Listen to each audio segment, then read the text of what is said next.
Penguin vocabulary 32 unit. Бүгінгі тақырыбымыз house, екінші бөлімі. Бізде үйдің ішіндегі комнаталар. Қандай комната бар екенін көрейік. Так, бізде мына жерде комнаталар берілген.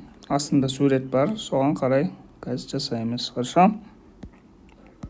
Так, бірінші.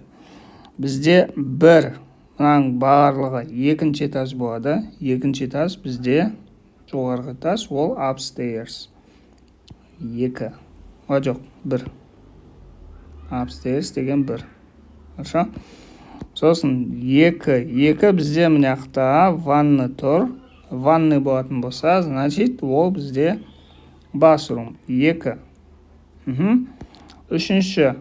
Үш бізде мына комната. Бұл жерде бізде телевизор, диван, то есть бізде зал сияқты. Зал сияқты болатын болса, онда ол бізде living room болады. Үшінші. Төртінші бізде ол мына жерде мына стол тұр. Бізде мына жерде бір өтетін жер бар, өтетін жер болатын болса, онда төртінші ол болады бізде hall. Төртінші. Hall деген бізде жаңағы комнаталардың ортасындағы бір жерді, hall.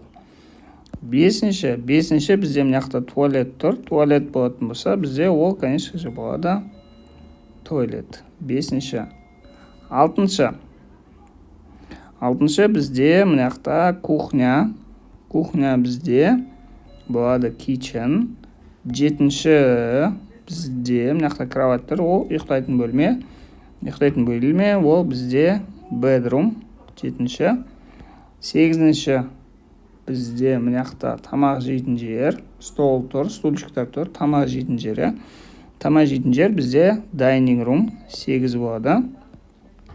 Тоғызыншы бізде мынақта ол барлық астындағы бөлмелер.